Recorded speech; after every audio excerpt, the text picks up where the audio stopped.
Vamos a seguir con la serie que iniciamos hoy en la mañana acerca del último día de Jesús, las últimas horas antes de su sacrificio en la cruz. Este es el tema número 3, que se titula La sangre del pacto. La sangre del pacto. 1500 años antes de Cristo, en el tiempo estoy hablando del año en que Jesús está a punto de entregar su vida, en el momento en que Jesús va a entregar su vida, y 1500 años atrás, los judíos habían celebrado la primera Pascua. Esa noche que Jesús estaba en el aposento con sus discípulos, el ritual de la Pascua llegaría a su fin. Aquello era una sombra de la realidad que los discípulos tenían enfrente. La realidad era Cristo, estaba enfrente de ellos. El Cordero de Dios estaba a punto de ser sacrificado. San Pablo dijo en 1 Corintios 5:7, limpiaos pues de la vieja levadura, para que seáis nueva masa. Ya no puedo explicar esto para los que no estuvieron en la mañana. Sin levadura como sois, porque nuestra Pascua, que es Cristo, ya fue sacrificada por nosotros. En ese momento se iba a iniciar una nueva era para la humanidad, porque un nuevo pacto entre Dios y el hombre estaba a punto de ser sellado con la sangre del Cordero de Dios. Esa noche, en aquel aposento, Jesús instituyó un recordatorio de su muerte, un memorial de su muerte. No era un acto o un ritual repetitivo de su muerte, como algunos lo han entendido así. Pero no, la Biblia es muy clara. En Hebreos 9:28 dice que Cristo fue ofrecido una sola vez para siempre. Una sola vez, un solo sacrificio por los pecados, para llevar los pecados de todos nosotros. Yo quiero que vayamos a Mateo, capítulo 26, y nos situemos en aquel aposento donde Jesús había comido ya la Pascua, había lavado los pies a los discípulos que se andaban peleando de quién iba a ser el mayor entre ellos. Y en el capítulo 26 de Mateo, en el versículo número 26,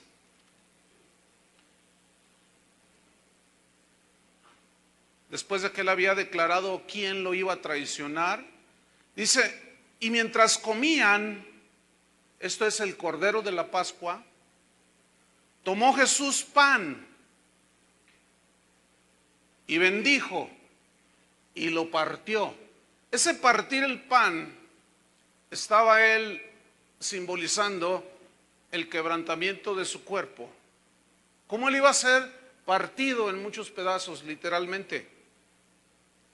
Y dice, tomó el pan Jesús, lo bendijo y lo partió y dio a sus discípulos. En ese momento Judas ya no estaba, ya se había salido. Eso nos habla de que la comunión, la cena del Señor o la mesa del Señor, la Santa Cena, solo participan los que son hijos de Dios. Entonces dice que dice en el versículo 26, y les dijo, tomad, comed, esto es mi cuerpo. Es evidente que ese pan que estaba allí, cuando Jesús se los presenta, lo parte y les dice, coman, es evidente que ese pan era un símbolo de su cuerpo. Era evidente que los discípulos estaban entendiendo perfectamente que Jesús no tenía dos cuerpos en ese momento. El cuerpo físico en el que estaba allí presente en ese momento y otro pedazo de pan, no. La Biblia es muy clara, el contexto nos la aclara muy fácil, no hay ningún problema, pero ese pan simbolizaba su cuerpo. Pero luego en el versículo antes de leer el 27, yo quiero que este mismo versículo que acabamos de leer, el 26, trasladémonos a Lucas 22, Y luego regresamos a Mateo 26, Lucas 22, 19. Porque cada uno de los escritores de los evangelios plasmaron su escrito guiados por el Espíritu Santo, y entre los 4 evangelistas se complementa toda la historia del último día de Jesús. Lucas 22, versículo número 19. Dice, y tomó el pan y dio gracias. La palabra gracias aquí es una palabra griega eucharistó, de donde se deriva Eucaristía. O sea, la palabra es netamente bíblica. Entonces tomó el pan, dio gracias y lo partió y les dio diciendo, esto es mi cuerpo. Y Lucas añade otra frase, fíjense, que por vosotros es dado. Juan dijo, por vosotros es partido. Pero luego añade Lucas, haced esto en memoria de mí. Así como ellos celebraban, hacían la ceremonia, el ritual de la Pascua, que recordaba su salida de la esclavitud de Egipto, comían el pan sin levadura, comían hierbas amargas. Así ahora Jesús está instituyendo un memorial de lo que él iba a hacer en la cruz del Calvario. Volvamos a Mateo 26, en el versículo 27. Y tomando la copa y habiendo dado gracias, otra vez, eucharisteo es la palabra exacta en el griego, dando gracias y habiendo dado gracias, les dio diciendo, bebed de ella todos. Versículo 28, porque esto, y nota cómo lo pone en neutro, esto es mi sangre. Era obvio que él no se había sacado sangre en ese momento, ni nada por el estilo. Entonces, era obvio que ellos estaban entendiendo que aquel vino que estaba en aquella copa estaba simbolizando, Jesús estaba dejando establecido que simbolizaría su cuerpo. Y en ese memorial, en ese recordatorio, ya no de la Pascua judía, sino de la Pascua que es Cristo, el Cordero de Dios sacrificado por nosotros.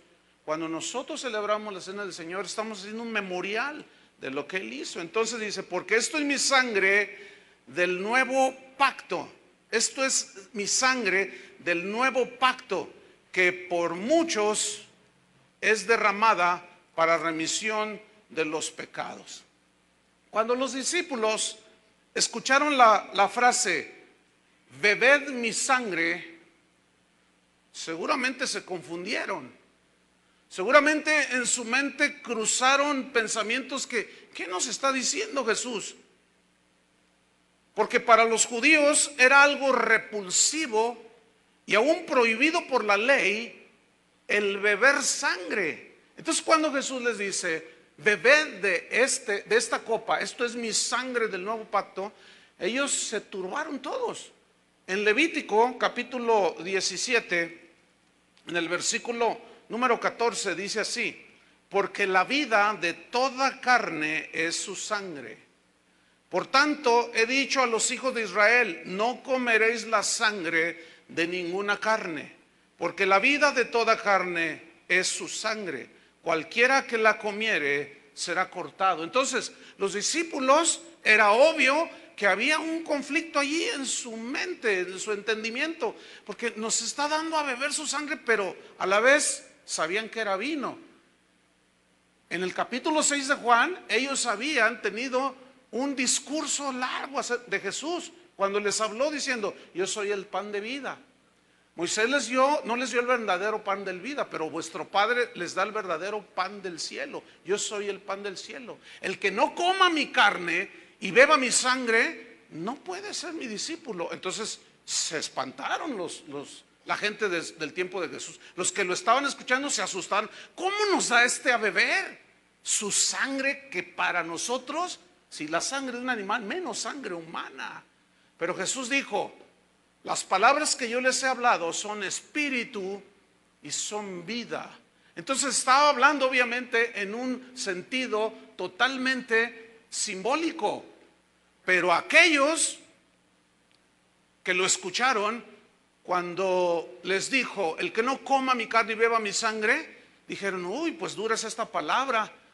Entonces ellos no aguantaron el mensaje de Jesús. Lo que Jesús les estaba diciendo, si no participan, si ustedes no creen que en mi sacrificio, que mi cuerpo será quebrantado, partido como Él partió el pan, y mi sangre derramada, no pueden participar de la salvación.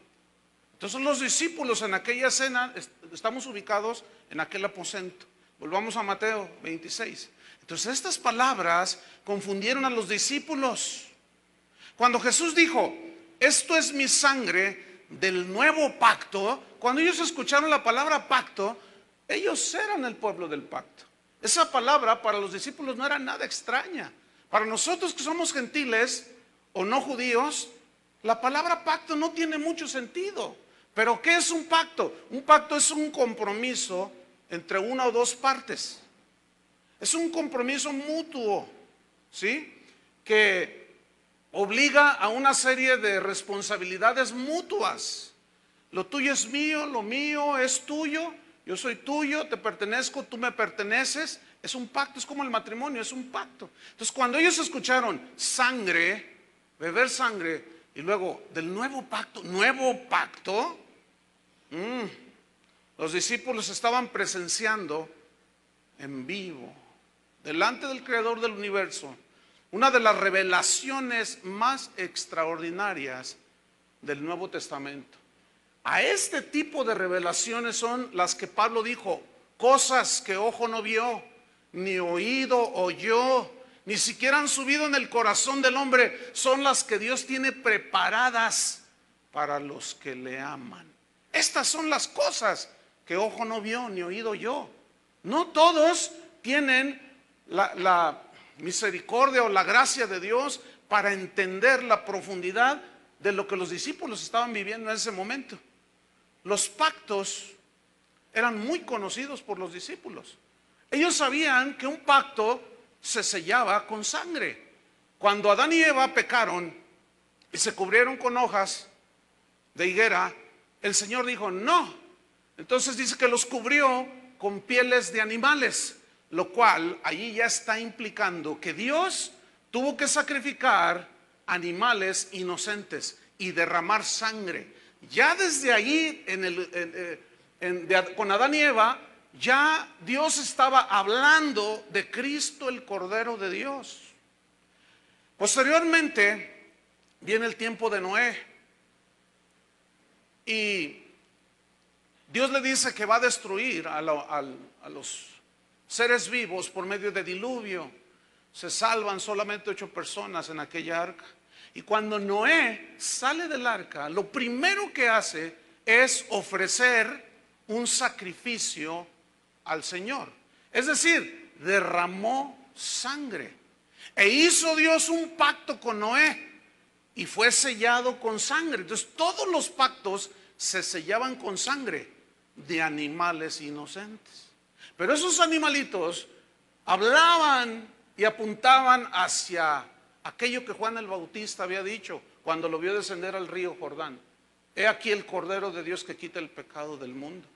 Después encontramos a Abraham haciendo un pacto Dios con este Abraham. Y el pacto que hizo también fue sellado con sangre. Abraham hizo un sacrificio y lo cortó en pedazos y caminó en medio del sacrificio. Y eso significa que Abraham estaba dispuesto a ser partido en pedazos si quebrantaba el pacto. Todo eso tiene una profundidad. En alguna ocasión estudiaremos alguna serie sobre los pactos. Pero Abraham también le dijo que la señal de un pacto con él sería la circuncisión. Y Abraham, siendo de 90 años, o 99, ya ni recuerdo, él se circuncidó y se selló el pacto una vez más con sangre. Entonces pasa el tiempo y llega el tiempo de Moisés. Fue a él al que le dijo, celebrarás la Pascua, que significa pasar por encima, ir de salida. y esto era un recordatorio que ellos debían hacer una vez al año al salir de la esclavitud de Egipto. Y esa Pascua entonces se había celebrado 1500 años, habían transcurrido cuando Jesús está allí con sus discípulos. Y en ese momento Él establece y ratifica un nuevo pacto.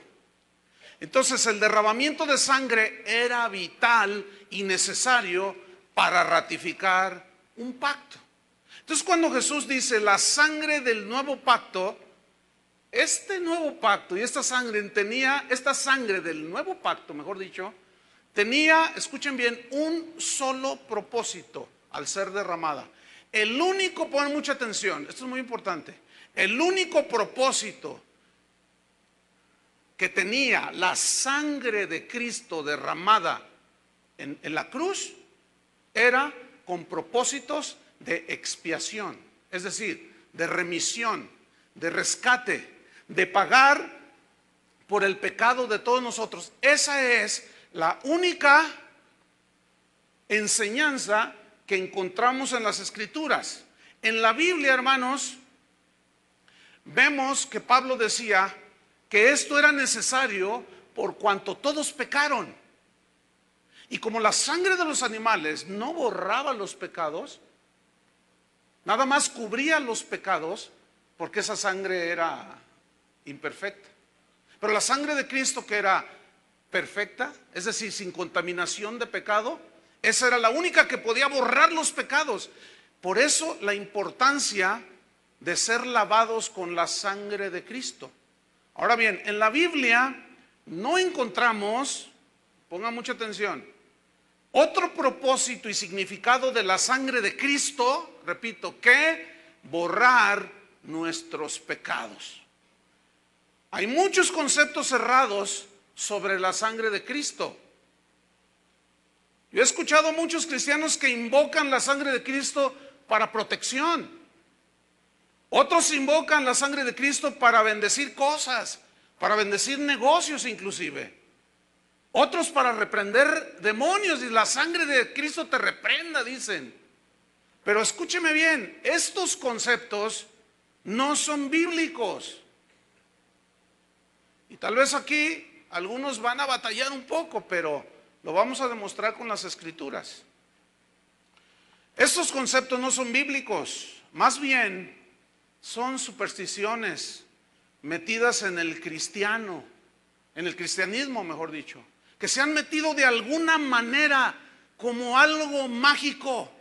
Pero invocar la sangre de Cristo para hacer ese tipo de cosas no tiene sustento bíblico. Yo sé que algunos estarán pensando, oiga pastor, ¿y qué con Apocalipsis capítulo 12? Bueno, vamos a verlo. Es importante aclarar esto. Apocalipsis capítulo 12. No hay un solo caso en la Biblia que los apóstoles, no hay un caso en la historia de la iglesia en los primeros 300 años, que ninguno de los padres de la iglesia ni de los cristianos de los primeros 300 años invocaran la sangre de Cristo como hoy se hace en la vida de muchos cristianos. Apocalipsis capítulo 12, versículo 10. Dice así: entonces oí una gran voz en el cielo que decía: ahora ha venido la salvación, el poder y el reino de nuestro Dios y la autoridad de su Cristo, porque ha sido lanzado fuera el acusador de nuestros hermanos. ¿Quién es el acusador de nuestros hermanos? ¿Quién es el que nos acusa delante de Dios? Satanás. ¿Vamos bien? Ok, ha sido echado fuera el acusador de nuestros hermanos, el que los acusaba delante de nuestro Dios día y noche. Pero escuche el versículo 11. Y ellos, o sea, los que han sido lavados por la sangre del Cordero, le han vencido, ¿a quién? A Satanás, por medio de la sangre del Cordero y de la palabra del testimonio de ellos, y menospreciaron sus vidas hasta la muerte. Esa frase, le han vencido por medio de la sangre del Cordero, significa por medio del sacrificio de Cristo. Aquí no se está haciendo una invocación o una enseñanza a que se invoque la sangre de Cristo para pedir protección. Y fíjense que eso se toma de cuando Dios le dijo a Moisés que pusiera la sangre del cordero en los marcos de las puertas. Pero eso era obviamente un simbolismo de salvación, de que el ángel de la muerte no iba a tocarlos. Como ahora nosotros, los que hemos sido lavados en la sangre del cordero, Satanás no puede hacer nada en contra de nosotros porque estamos seguros en las manos del Señor. Su sangre nos ha dado perdón de pecados. Somos una nueva criatura.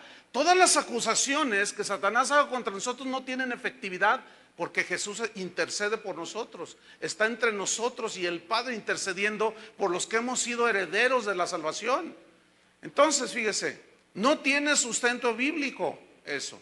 El único efecto que tiene la sangre de Cristo es borrar pecados, limpiar el pecado. Cualquier otro uso o aplicación no tiene base bíblica, hermanos. Ahorita no nos faltaría tiempo para dar toda la enseñanza y buscar y darnos cuenta de que no existe ninguna enseñanza acerca de la invocación a la sangre de Cristo. Por lo tanto, ese tipo de invocaciones carecen de efectividad y se cae en la superstición. ¿Qué es la superstición? Es una creencia extraña a la fe cristiana, en este caso. Es una definición del diccionario. Es una creencia desmedida. Superstición es dar un valor excesivo a algo. Mire, hace unos meses me mandaron un correo y no sé quién, y aquí lo tengo, y lo imprimí y vea de lo que se trata. Dice: clamando la sangre de Cristo y atando al enemigo. Entonces yo guardé el correo allí y cuando estaba estudiando eso me acordé.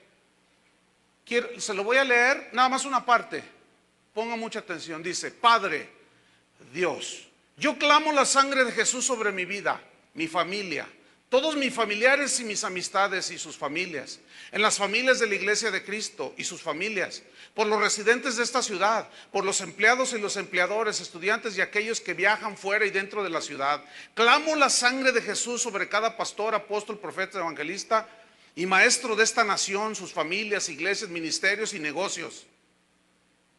Y sobre todo el entero cuerpo de Cristo, sus familias, casas, negocios y posesiones, en el nombre de Jesús. Satanás, en el nombre de Jesús yo te ato.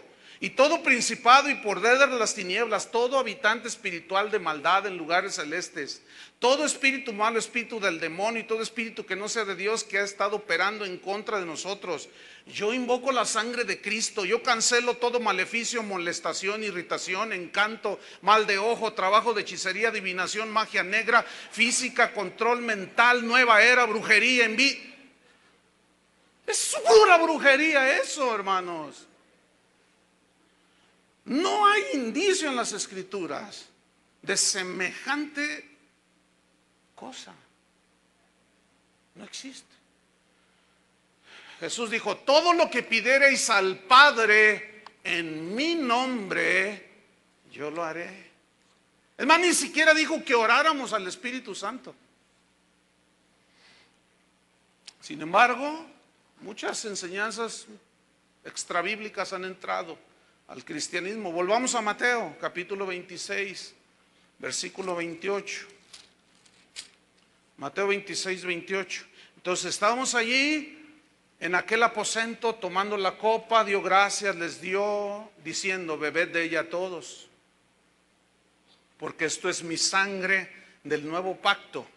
Ahora note la frase que viene a continuación: que por muchos es derramada para remisión de los pecados. ¿Por qué no dice que por todos? ¿Por qué dice que por muchos? ¿Quiénes son esos muchos? Los que él ya sabía que un día iban a creer. Ahora, su sangre fue derramada por todo el mundo. Dios de tal manera amó Dios al mundo que dio a su Hijo. Pero no tiene ningún poder la sangre de Cristo si el oyente no cree. ¿Me explico? Entonces, ahí nos se comprueba una vez más que el único propósito de la sangre de Cristo y la enseñanza en toda la Biblia acerca de la sangre es para perdón de pecados. No hay ninguna otra aplicación. Entonces, aquí instituye Jesús este memorial de su muerte expiatoria, que expió los pecados, borró los pecados. Él estaba haciéndolo de una manera simbólica en ese momento. Unas horas después, en la cruz del Calvario, Él iba a decir, consumado es, se consumó la obra. Pero Él está haciendo aquí esta institución de este recordatorio, de este memorial. Y en el versículo 29 de Mateo 26, Él les asegura su regreso glorioso. Leamos el versículo 29. Y os digo que desde ahora no beberé más de este fruto de la vid. Notan cómo lo que un momento Él había dicho que era su sangre, aquí dice que era fruto de la vid. Los discípulos ahí se les estaba aclarando que efectivamente el fruto de la vid, el vino, era un símbolo de su sangre. No la beberé más de este fruto de la vid hasta aquel día. ¿Cuántos anhelan ese día? Un día vendrá ese día. Hasta aquel día en que lo beba de nuevo con vosotros en el reino de mi Padre. Versículo 30 dice, y cuando hubieron cantado el himno, salieron al monte de los olivos. Salió Jesús a enfrentar las horas más amargas de su existencia, las horas más oscuras, las horas más terribles que un ser humano podía enfrentar. Cantaron un himno. Había una parte de las ceremonias que cantaban salmos durante la celebración de la Pascua. Cantaban el Salmo 113 hasta el 118. Y los estudiosos, sobre todo los historiadores, hablan de que era costumbre de los judíos en el tiempo de la Pascua, en el tiempo de Jesús, que cantaban el Salmo, después de cenar, cantaban el Salmo 118. Vamos a leerlo rápidamente. Salmo 118.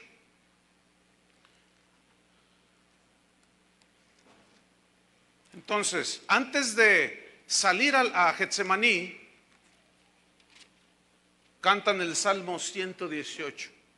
Dice, alabad a Jehová, porque Él es bueno, porque para siempre es su misericordia. Diga ahora Israel, que para siempre es su misericordia. Diga ahora la casa de Aarón. La música, la melodía se perdió, no existen la música escrita. Pero esto era cantado, que para siempre es su misericordia. Digan ahora los que temen a Jehová, que para siempre es su misericordia. Versículo 5. Desde la angustia invoqué a Jehová y me oyó el Señor, poniéndome en lugar espacioso. Jehová está conmigo, no temeré lo que me pueda hacer el hombre. Jehová está conmigo entre los que me ayudan. Por tanto yo veré mi deseo en los que me aborrecen. Mejor es confiar en Jehová que confiar en el hombre. Mejor es confiar en Jehová que confiar en príncipes. Todas las naciones me rodearon, mas en el nombre de Jehová yo las destruiré. Me rodearon y me asediaron, mas en el nombre de Jehová yo las destruiré. Me rodearon como abejas, se enardecieron como fuego de espinos, mas en el nombre de Jehová yo las destruiré. Me empujaste con violencia para que cayese, pero Jehová me ayudó. Mi fortaleza y mi cántico es el Señor, y Él me ha sido por salvación. Voz de júbilo y de salvación hay en las tiendas de los justos. La diestra de Jehová hace proezas, la diestra de Jehová es sublime, la diestra de Jehová hace valentías. No moriré, sino que viviré. Acuérdense que esto lo está cantando Jesús, antes de irse al huerto. Y contaré las obras del Señor. Me castigó gravemente Jehová, mas no me entregó a la muerte. Abridme las puertas de la justicia, entraré por ellas. Alabaré a Jehová. Esta es la puerta de Jehová, por ella entrarán los justos. Te alabaré porque me has oído y me fuiste por salvación. La piedra que desecharon los edificadores ha venido a ser cabeza del ángulo. ¿Quién era la piedra de ese edificio? Jesús. De parte de Jehová es esto, y es cosa maravillosa a nuestros ojos. Este es el día que hizo Jehová. Nos gozaremos y alegraremos en él. Quiero que noten cómo habla de los momentos amargos y los momentos de alegría que ya expliqué en la mañana. Oh Jehová, sálvanos ahora, te ruego, oh Jehová, que nos hagas prosperar ahora. Bendito el que viene en el nombre de Jehová. Desde la casa de Jehová os bendecimos. Jehová es Dios y nos ha dado luz. Atad víctimas con cuerdas a los cuernos del altar. Mi Dios eres tú y te alabaré, Dios mío, te exaltaré. Alabad a Jehová porque Él es bueno, porque para siempre su misericordia. Fue después de cantar este salmo, hermanos, que antes de partir hacia el huerto de Getsemaní, Jesús oró una oración que solamente aparece en el Evangelio de San Juan, y es el capítulo 17, que solamente él lo registra. Vamos a verlo. Juan capítulo 17. Una oración maravillosa, una oración poderosa que salieron de los labios de Jesús horas antes de ser martirizado. Juan capítulo 17. Yo les expliqué en la mañana que los escritores de los evangelios, cada uno escribió partes que otros no escribieron, pero guiados por el Espíritu Santo. Entonces, cuando nosotros tomamos lo que escribió Mateo, Lucas, Marcos y Juan y los tratamos yo me tardé bastante en poder ligarlos, ¿sí? ¿Cuál era la cronología? Entonces, ellos cantan el himno, van antes de salir hacia Getsemaní, es cuando él hace esta oración de Juan 17. Vamos a estudiarla. Estas cosas habló Jesús y levantando los ojos al cielo dijo: Padre, la hora ha llegado. Múltiples veces Jesús había dicho, pero su hora no había llegado. Su hora no había llegado. Pero en ese momento dijo: Padre, la hora ha llegado. Glorifica a tu Hijo para que también tu Hijo te glorifique a ti. Como le has dado potestad sobre toda carne, para que dé vida eterna a los que les diste. Yo quiero enfatizar esta frase, vida eterna. Y esta es la vida eterna, que te conozcan a ti. Ahora, esta palabra vida es una palabra griega, zoe, con Z. Y zoe significa vida en sentido absoluto. Vida como la misma clase de vida que Dios tiene. Pregunto, ¿Dios se muere? Por eso es vida eterna. Yo siento tanto cuando alguien dice, el otro día recibí un correo que decía: pastor, usted dijo que la salvación no se perdía, pero sí se pierde. Bueno, pues yo le digo a ese amigo, pues cuídela. Le hace falta conocimiento de las Escrituras. No puede ser posible que si el Señor Jesús dice que nos da vida eterna, alguien se atreva a decir, pero la puedo perder. Entonces ya no es vida eterna, sería vida temporal. Y la palabra que usa aquí Juan es zoe. Esa es la vida eterna, que te conozcan a ti, Padre. Y ese conocimiento del Dios el Padre vino a través de ¿quién? De Jesucristo. Que te conozcan a ti y a Jesucristo, a quien has enviado. Sigo leyendo. Esta es la vida eterna, que te conozcan a ti, el único Dios verdadero, y a Jesucristo. Se pone a la par que el Padre, a quien has enviado. Versículo 4. Yo te he glorificado en la tierra, te he honrado en la tierra. Eso significa. Y luego añade: he acabado la obra que me diste que hiciese. Bueno, en ese momento todavía no moría en la cruz, pero no había nada absolutamente que se interpusiera para que Cristo no muriera en la cruz. En un plan soberano que expliqué en la mañana, de cómo aún en el sacrificio de Cristo la soberanía de Dios se manifestó de una manera maravillosa, con un control absoluto de todas las circunstancias. Entonces él habla de esta manera, aunque todavía no moría en la cruz, Pero él está diciendo, nada se podrá interponer. Pedro una vez le dijo a Jesús y lo reprendió, lo regañó, que esto no te acontezca. Y Jesús le dijo, quítate delante de mí, Satanás, porque no pones tu mira en las cosas de arriba del cielo, sino en las cosas terrenales. Entonces dice, he acabado la obra que me diste que hiciese. Versículo 5, ahora pues, Padre, glorifícame al lado tuyo con aquella gloria que tuve contigo antes que el mundo fuese. En el mismo Evangelio de Juan, el capítulo 1, versículo 1, dice que en el principio era el verbo, la palabra, y el verbo estaba con Dios, y el verbo era Dios. Y ese verbo vino y se encarnó, tomó forma humana, el verbo divino de Dios, el Hijo divino de Dios, y tomó forma humana.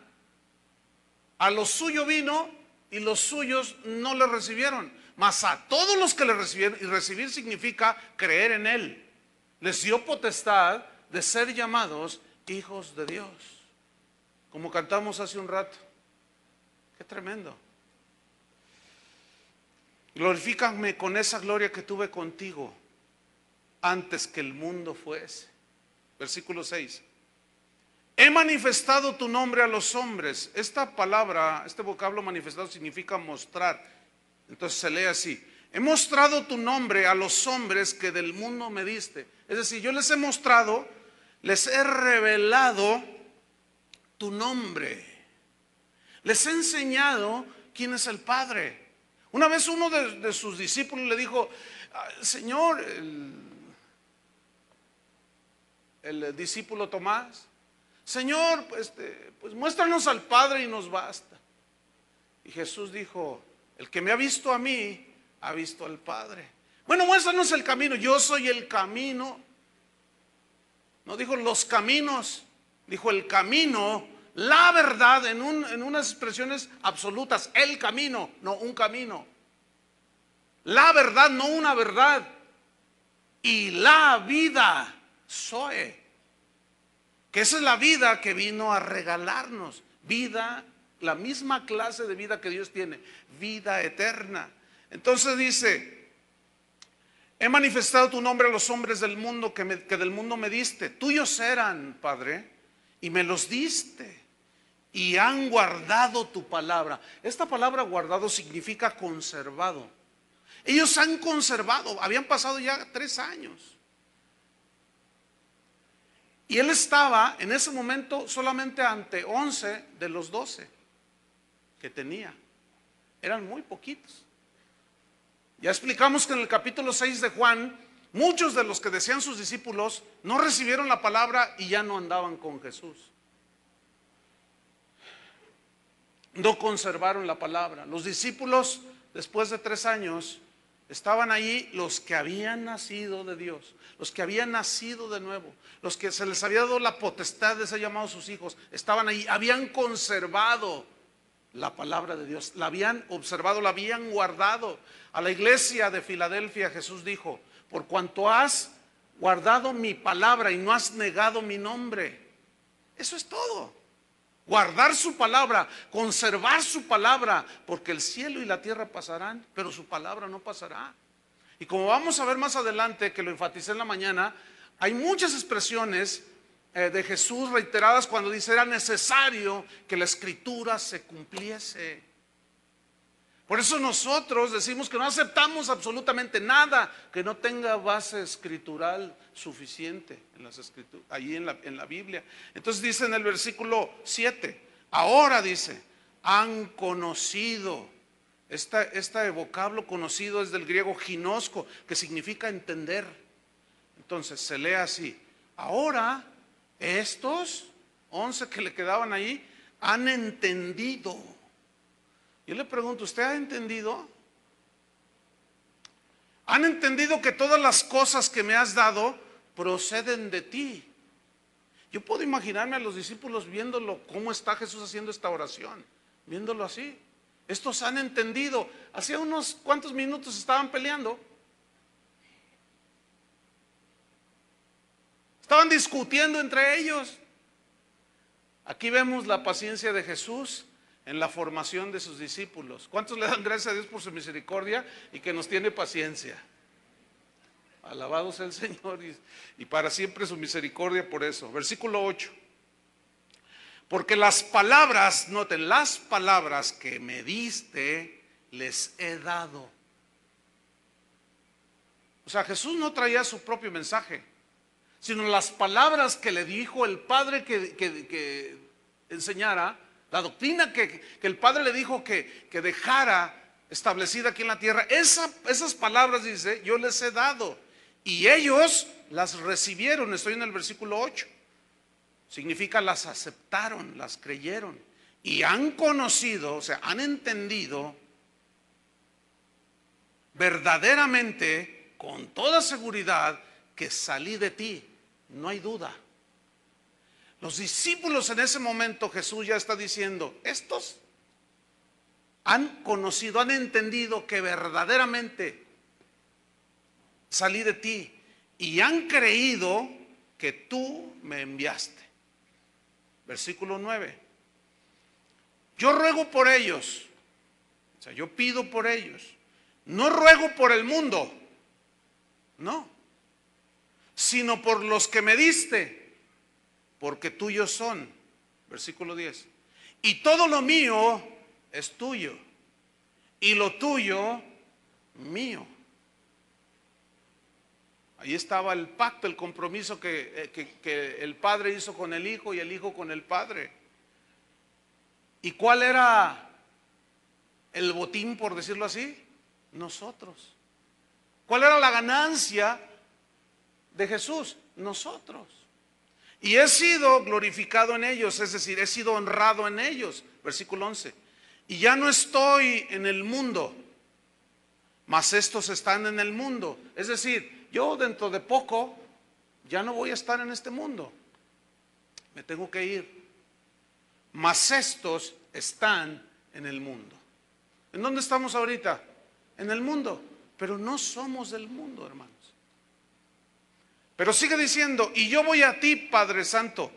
Yo voy a ti, Padre Santo. A los que me has dado, guárdalos en tu nombre. Escuchen bien, esa oración es maravillosa. Porque la palabra guárdalos en tu nombre es cuídalos. Fíjate la oración de Jesús a favor de sus discípulos, de los suyos. ¿Tú crees que Satanás va a venir y nos va a arrebatar de su mano? Estamos seguros en Cristo, seguros en Dios. Entonces dice, los que me has dado, guárdalos en tu nombre, cuídalos en tu nombre, para que sean uno, así como nosotros. Para que sean uno. ¿En qué consiste esa unidad? ¿Será que el Señor está hablando del ecumenismo? ¿Será que Jesús está hablando de la unión de todas las religiones? ¿Será que Jesús está hablando de que los hindúes, los tibetanos, los mormones, los testigos de Jehová, los evangélicos, los protestantes, los cristianos, todos adoramos al mismo Dios y todos un día vamos a ser uno? ¿Se referirá a eso? Por supuesto que no. Porque previamente les había dicho que había un solo camino al cielo. Y ese camino es Jesucristo. Y esa es una expresión y una afirmación totalmente intolerante. Intolerante. Agresiva. ¿Por qué? Porque ni Buda, ni Confucio, ni Mahoma, ni Juan Diego, ni nadie derramó su sangre por cada uno de nosotros. Entonces lo que Jesús está aquí estableciendo y orando es algo maravilloso, hermanos. Sigo leyendo.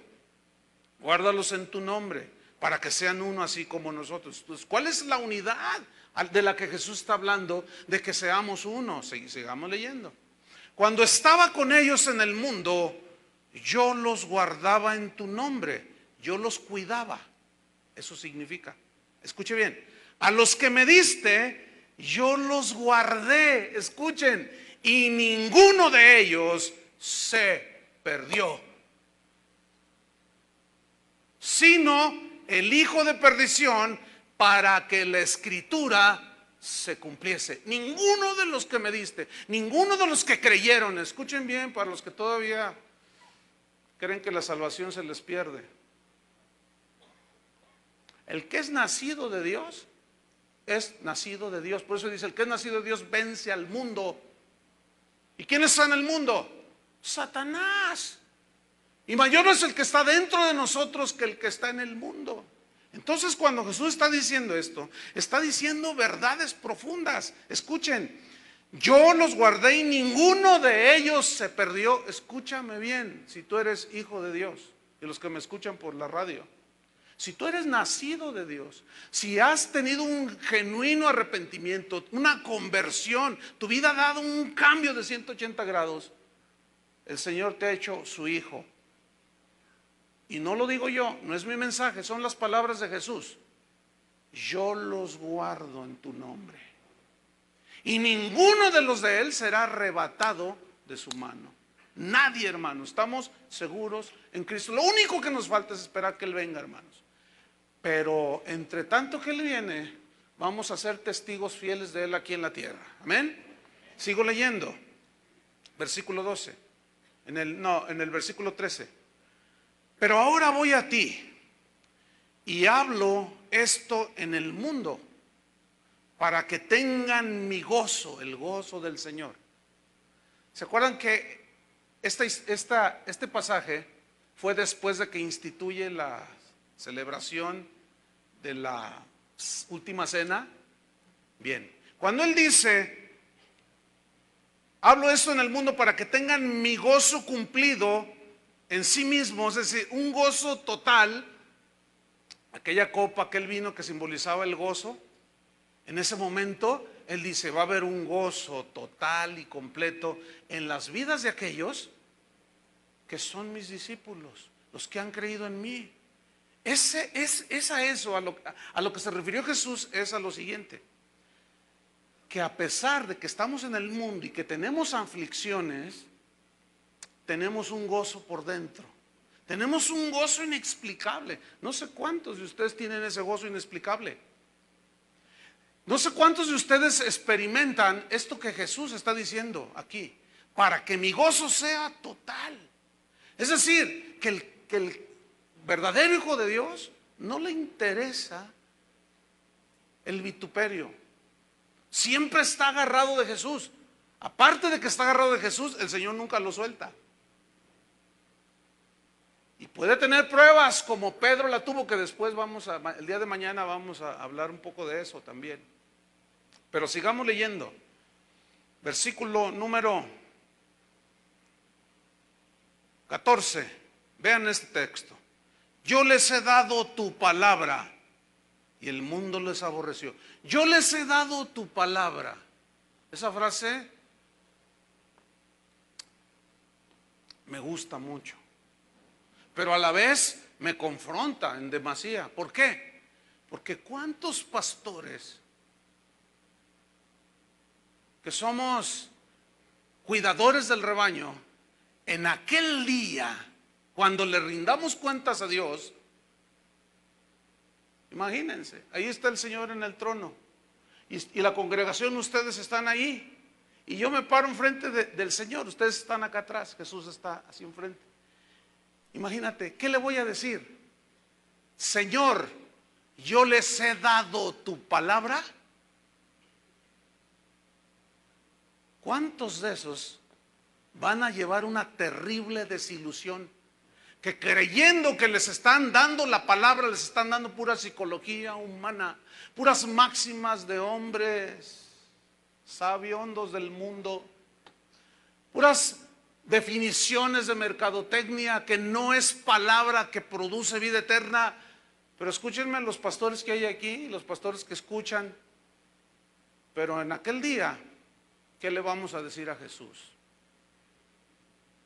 Él dijo, Señor, yo vine no con mi mensaje, yo les he dado tu palabra y he aquí el resultado. Yo quiero ese día decir lo mismo, hermanos. Yo les he dado tu palabra.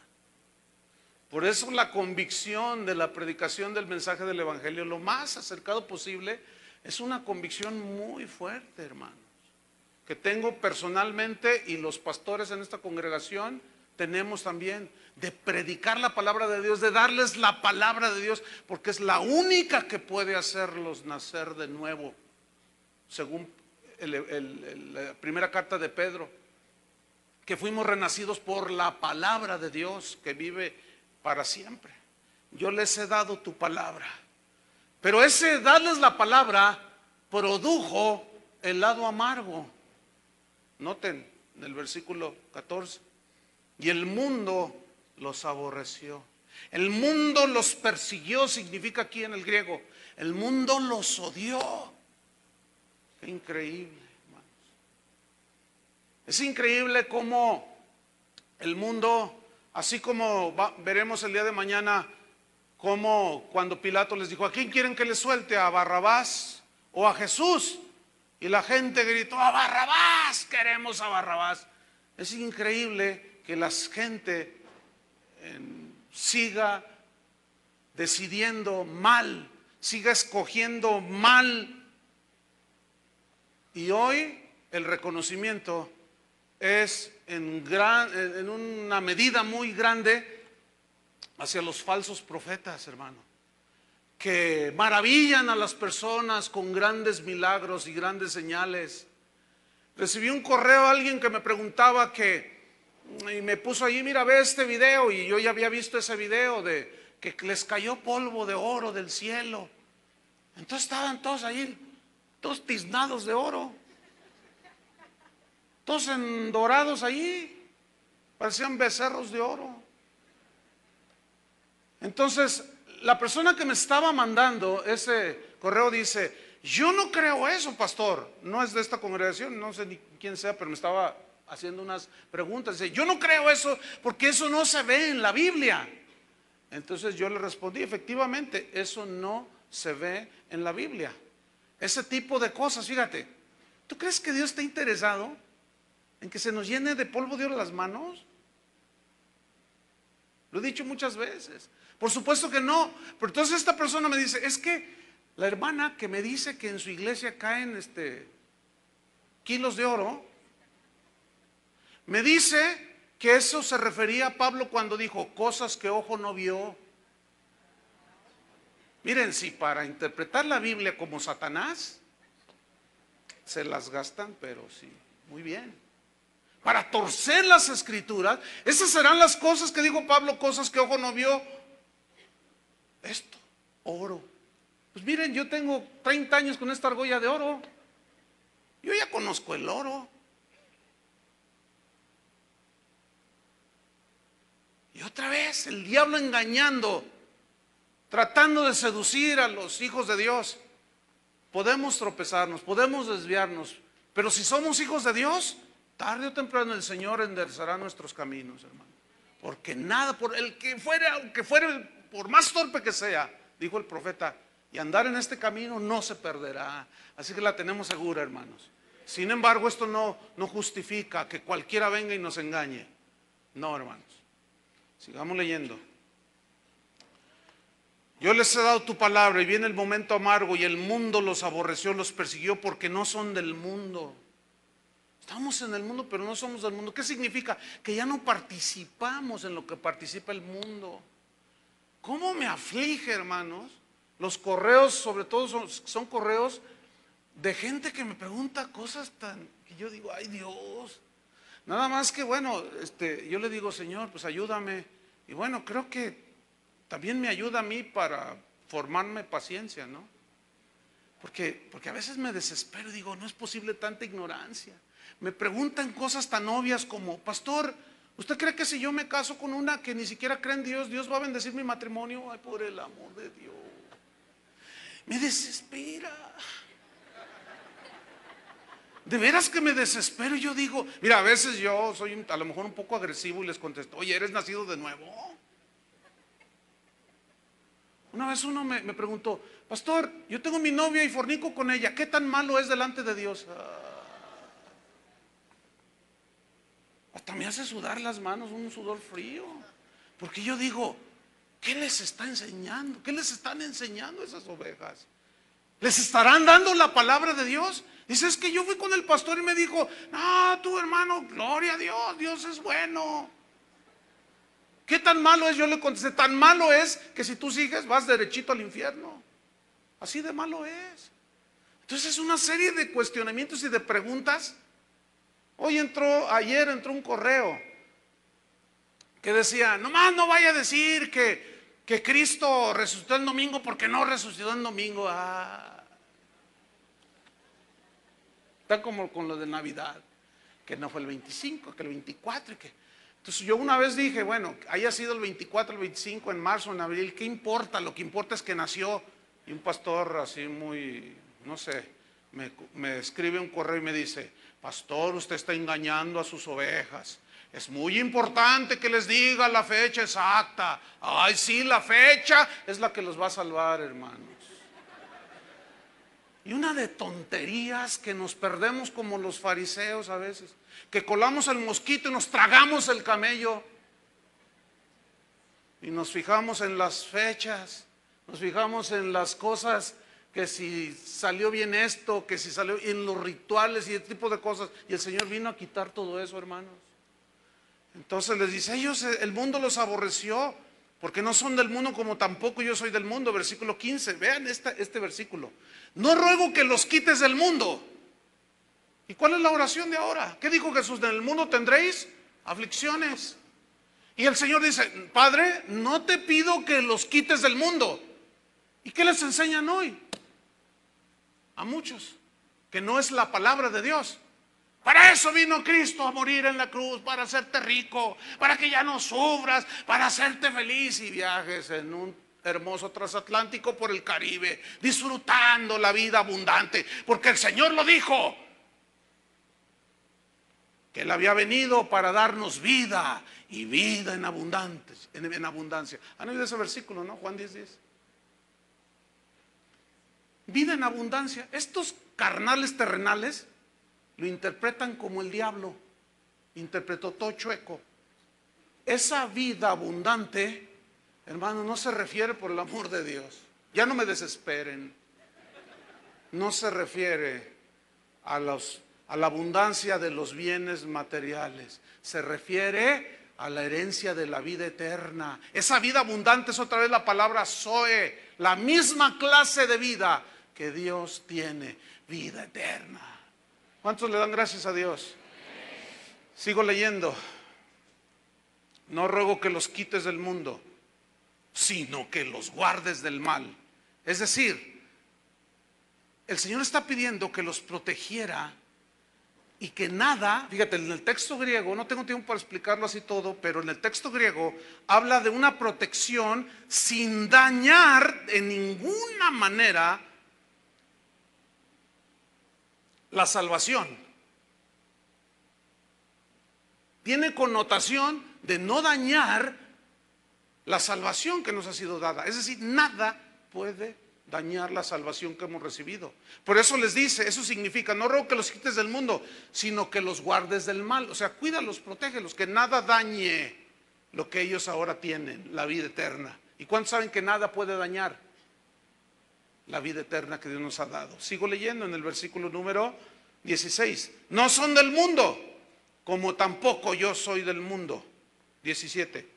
Santifícalos en tu verdad, tu palabra es verdad.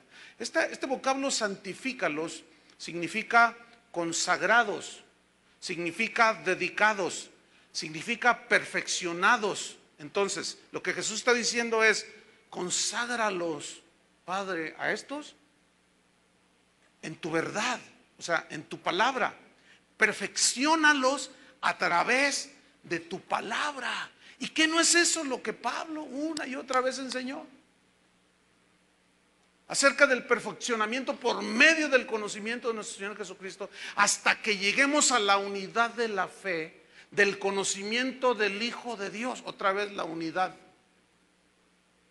Ahí está en suspenso a qué unidad se refería Jesús. Ahorita lo vamos a ver. Conságralos en tu verdad, dedícalos, que ellos estén dedicados a la palabra, que es la única que puede perfeccionarlos, formarlos, hacerlos a la imagen de Dios. Predicar la verdad, santifícalos en tu verdad, tu palabra es la verdad, su palabra. A ver, ¿dónde está su Biblia? ¿Cuál es su verdad? Su palabra.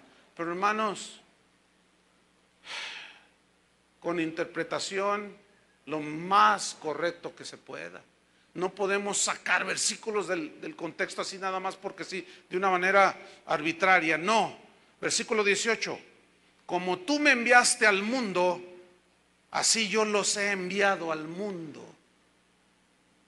Porque Él ya se iba y ahora Él nos envía.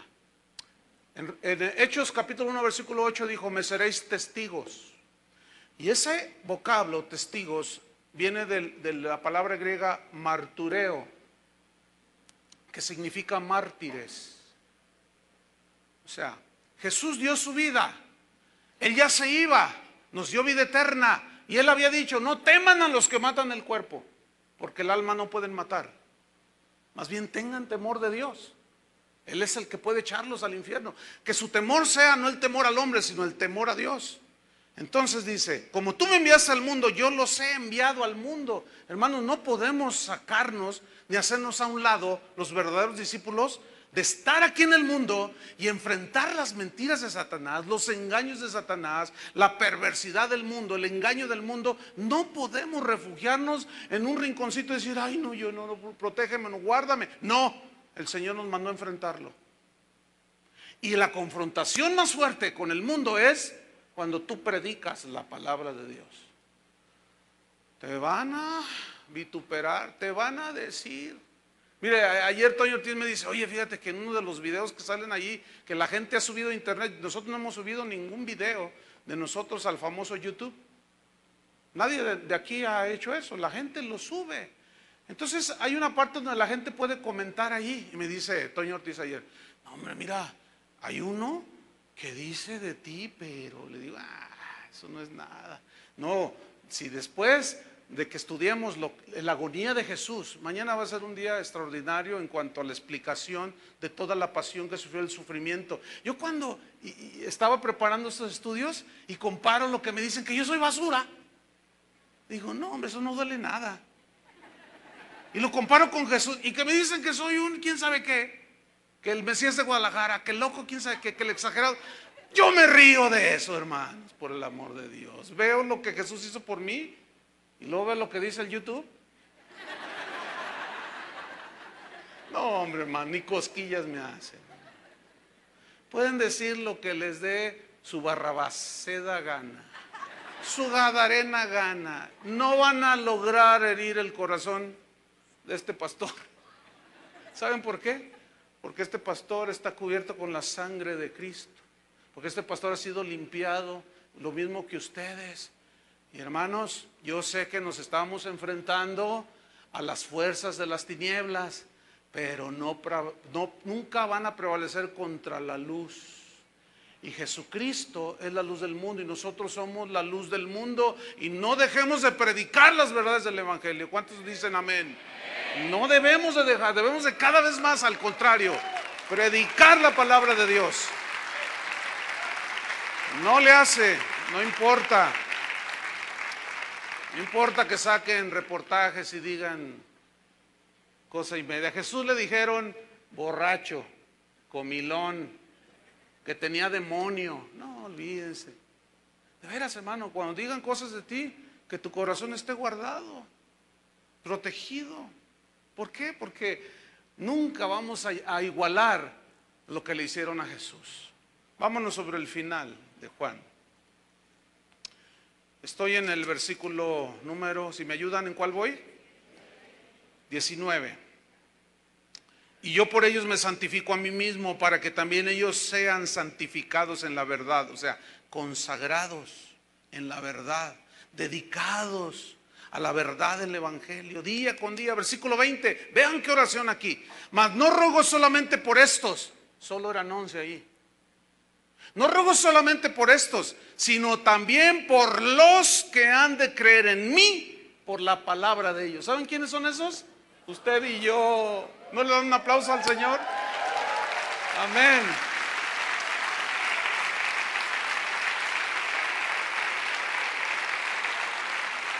Ahora, quiero enfatizar algo.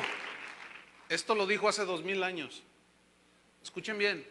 Nadie puede obstaculizar el plan de Dios. Pablo decía, yo daré mi vida y me extiendo hacia la meta, y hablaba en estos términos y decía, todo lo hago por amor a los escogidos. ¿Quiénes son los escogidos? Los que Dios sabe que cuando un día se les presente el evangelio van a creer. Bueno, pues por eso yo me quemo, por eso yo en lo individual me quemo las pestañas. Y hasta este ojo me está fallando, hermanos, de tanta lectura, de tanto leer, de tanto, y hasta me tengo que operar este ojo. O sea, ya no veo así nubes.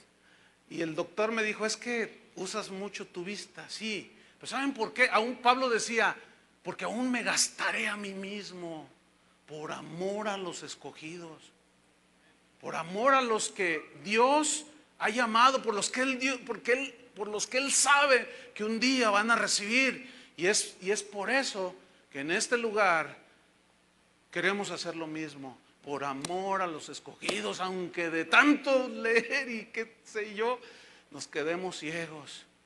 Como el que es nuestro tutor, el hermano Pablo Hunter, ya casi no ve, es más, ya no lee. Pero ¿saben una cosa? Se sabe la Biblia de memoria, hermanos. Es increíble. Es un viejito de más de 90 años, pero yo digo, cuando yo sea grande quiero ser así. Versículo número 20, mas no ruego solamente por esto, sino también por los que han de creer en mí por la palabra de ellos, para que todos sean uno. Otra vez aquí, la unidad. ¿En qué consiste que todos seamos uno? Escuchen en qué consiste la unidad aquí. En los que son lavados por la sangre del Cordero. Que definitivamente habrá dentro de la iglesia presbiteriana, dentro de los metodistas, no todos los que dicen que van a la iglesia bautista, no todos son salvos. No todos los que dicen que van a la iglesia presbiteriana son salvos, lavados con la sangre de Cristo. No todos los que vienen a esta casa de oración son salvos. Entonces, ¿cuál es la verdadera unidad que el Señor está hablando? La verdadera unidad es, y tenemos aquellos que hemos sido lavados por la sangre del Cordero. Podemos tener diferencias en cosas que no son esenciales, pero si somos lavados con la sangre de Cristo, somos uno, como el Padre y el Hijo eran uno. Somos uno nosotros. No está hablando de la unión de todas las religiones. Esa es una blasfemia y esa es una herejía. La unidad de la que habla aquí Jesús es la de los que son lavados con la sangre de Cristo, santificados en la palabra de Dios y limpiados por la sangre del Cordero de Dios. Para que todos sean uno, como tú, oh Padre, en mí y yo en ti, que también ellos sean uno en nosotros, para que el mundo crea que tú me enviaste. Es decir, unidos por la cruz. La gloria, versículo 22, que me diste, yo les he dado para que sean uno, así como nosotros somos uno. Yo en ellos y tú en mí, para que sean perfectos en unidad. ¿Cuál es la perfecta unidad de un ser humano con el Padre? A través del sacrificio de Cristo. Esa es la perfecta unidad, para que el mundo conozca que tú me enviaste y que los has amado a ellos como también a mí me has amado. Padre, aquellos que me has dado, quiero que donde yo estoy, también ellos estén, para que vean mi gloria que me has dado. Porque me has amado desde antes de la fundación del mundo. Padre justo, el mundo no te ha conocido, pero yo te he conocido, y estos han conocido que tú me enviaste, han entendido que tú me enviaste, y les he dado a conocer tu nombre, y lo daré a conocer aún, para que el amor con que me has amado esté en ellos y yo en ellos. Esté en ellos y yo en ellos. Esa es la unidad. Cristo en nosotros, la esperanza de gloria. De modo que si alguno está en Cristo, nueva criatura es. Esa es la verdadera unidad. Esa es la unidad que habla aquí. Termino, hermanos. Después de esta oración, salieron del aposento rumbo a Getsemaní. Después de haber cantado el Salmo 118, salió Jesús para enfrentar las últimas horas de agonía antes de morir en la cruz. Hasta aquí vamos a dejar la enseñanza de hoy. Vamos a celebrar a continuación la cena del Señor. Vamos a hacer ese recordatorio. Con esta explicación no necesita más que añadir. Solo los que somos hijos de Dios podemos participar de este pan y de este fruto de la vid. Es muy sencillo. Si se ponen todos de pie, deje sus cosas ahí. Voy a pedir que todos los del grupo de alabanza vengan acá arriba. Mientras estamos adorando al Señor, van a pasar ahí junto a usted y usted va a tomar un pedazo de pan, un vasito con jugo de la uva, de la vid, que representa la sangre del Cordero.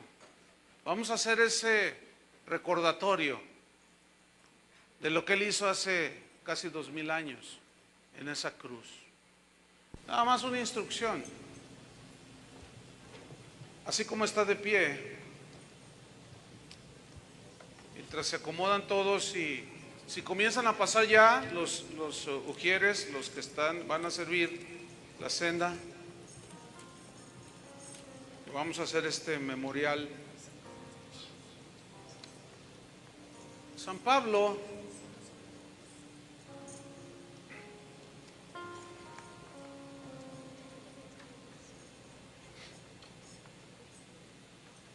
voy a pedir que ya no se atraviesen a las banderistas, ya, así quédense ya, por favor.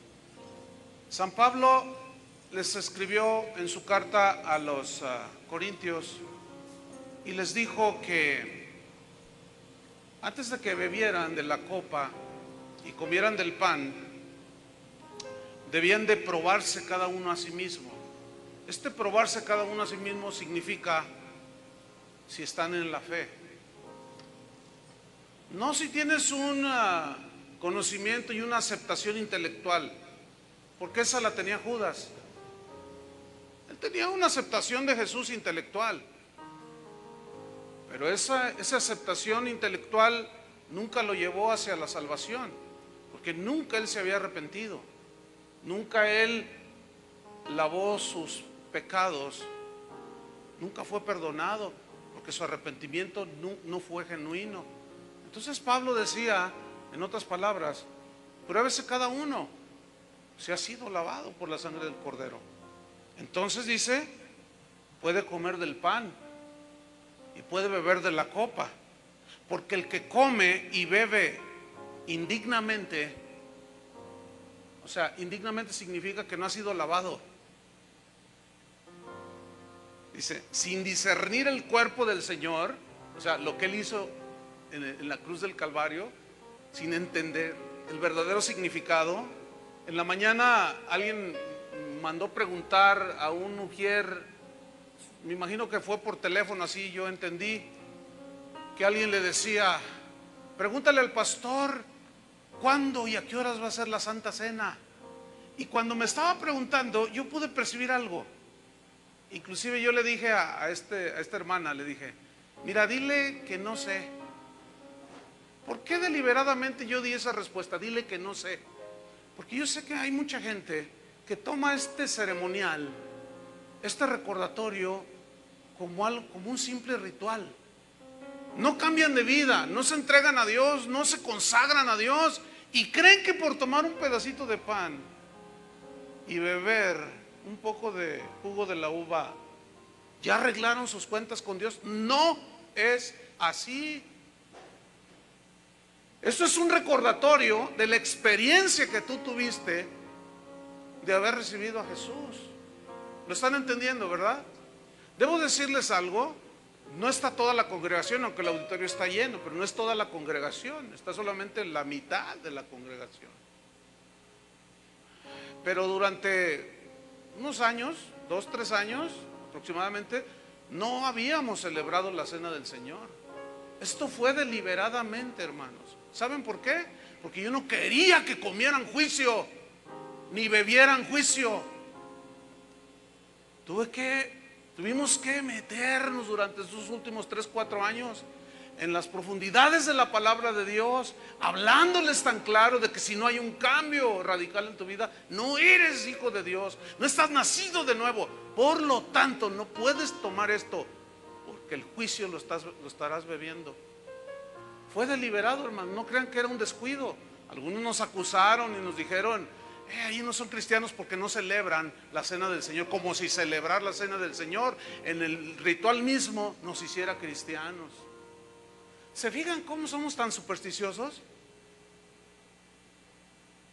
Es un memorial, hermanos, de lo que Jesús hizo por nosotros. Como ellos celebraban la Pascua recordando lo que había hecho Dios sacándolos de Egipto, así nosotros ahora. Porque el que come y bebe indignamente sin discernir el cuerpo del Señor, juicio y come y bebe para sí. Por lo cual hay muchos enfermos, dice, y debilitados entre vosotros, y algunos y muchos duermen. Aquí dormir significa que han muerto.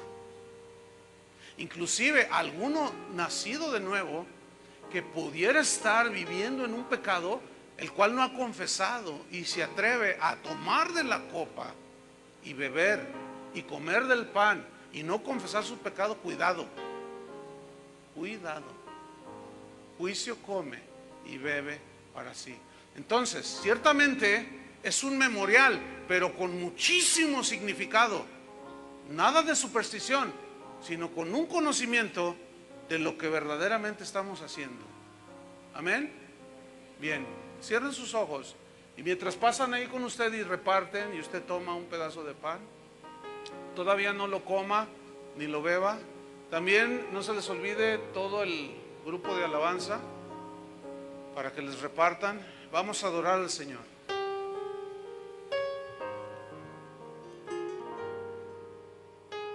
Gracias.